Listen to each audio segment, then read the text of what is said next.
The chateau into which my valet had ventured to make a forcible entrance, rather than permit me, in my desperately wounded condition, to pass a night in the open air, was one of those piles of commingled gloom and grandeur which have so long found among the Apennines, not less in fact than in the fancy of Miss Radcliffe. To all appearance it had been temporarily and very lately abandoned.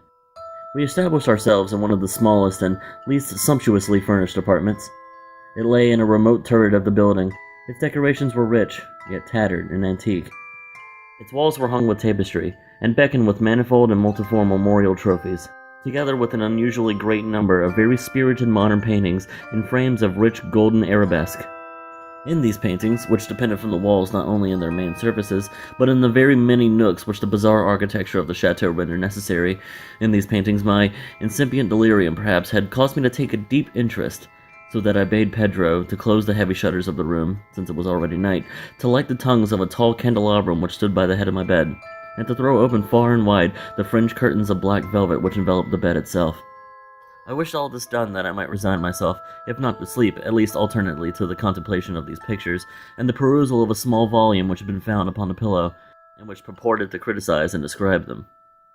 Long I read, and devoutly I gazed.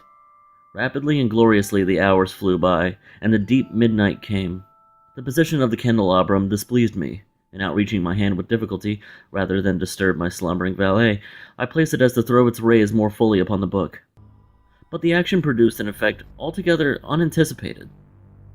The rays of the numerous candles, for there were many, now fell within a niche of the room which had hitherto been thrown into a deep shade by one of the bedposts. I thus saw in vivid light a picture all unnoticed before. It was the portrait of a young girl just ripening into womanhood. I glanced at the painting hurriedly, and then closed my eyes.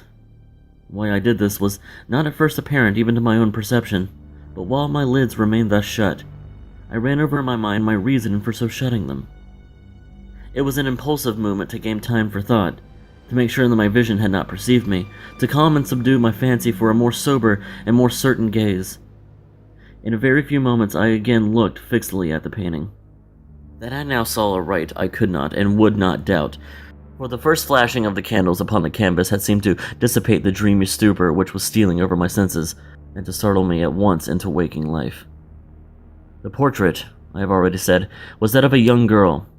It was a mere head and shoulders, done in what is technically termed a vignette manner, much in the style of the favorite heads of Sully. The arms, the bosom, and even the ends of the radiant hair melted imperceptibly into the vague yet deep shadow which formed the background of the whole. The frame was oval, richly gilded, and filigree and Moresque. As a thing of art, nothing could be more admirable than the painting itself, but it could have been neither the execution of the work, nor the immortal beauty of the countenance, which had so suddenly and so vehemently moved me. Least of all could it have been my fancy, shaken from its half-slumber, had mistaken the head for that of a living person. I saw at once that the peculiarities of the design, of the vignetting, and of the frame must have instantly dispelled such idea, must have prevented even its momentary entertainment. Thinking earnestly upon these points, I remained, for an hour perhaps, half sitting, half reclining, with my vision riveted upon the portrait. At length, satisfied with the true secret of its effect, I fell back within the bed.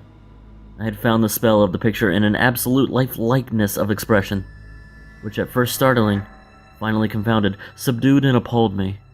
With deep and reverent awe, I replaced the candelabrum in its former position.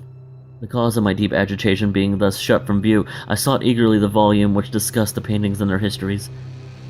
Turning to the number which designated the oval portrait, I there read the vague and quaint words which follow. She was a maiden of the rarest beauty, and not more lovely than full of glee. And evil was the hour when she saw and loved and wedded the painter. He, passionate, studious, austere, and having already a bride in his art.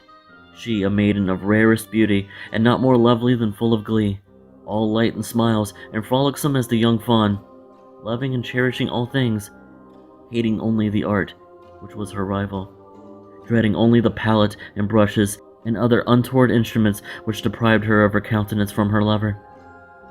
It was thus a terrible thing for this lady to hear the painter speak of his desire to portray even his young bride. But she was humble and obedient, and sat meekly for weeks in the dark high turret chamber where the light dripped upon the pale canvas only from overhead. But he, The painter took glory in his work, which went on from hour to hour and from day to day, and he was passionate and wild and moody man, who became lost in reveries, so that he would not see the light which fell so ghastly in that lone turret, whether the health and the spirit of his bride, who pined visibly to all but him. Yet she smiled on and still on, uncomplainingly, because she saw that the painter, who had high renown, took a fervent and burning pleasure in his task, and wrought day and night to depict her who so loved him, yet who grew daily more dispirited and weak. And in sooth, some who beheld the portrait spoke of its resemblance in low words, as a mighty marvel, and a proof not less of the power of the painter than of his deep love for her whom he depicted so surpassingly well. But at length, as the labor grew nearer to its conclusion, there were admitted none into the turret, for the painter had grown wild with the ardor of his work, and turned his eyes from canvas rarely, even to regard the countenance of his wife, and he would not see that the tints which he spread upon the canvas were drawn from the cheeks of her who sate beside him.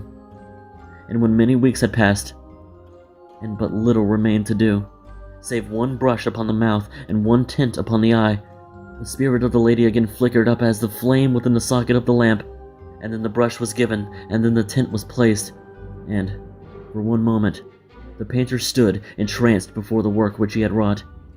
But in the next, while he yet gazed, he grew tremulous and very pallid, and aghast, and crying with a loud voice, "This is indeed life itself!" Turned suddenly to regard his beloved. She was dead.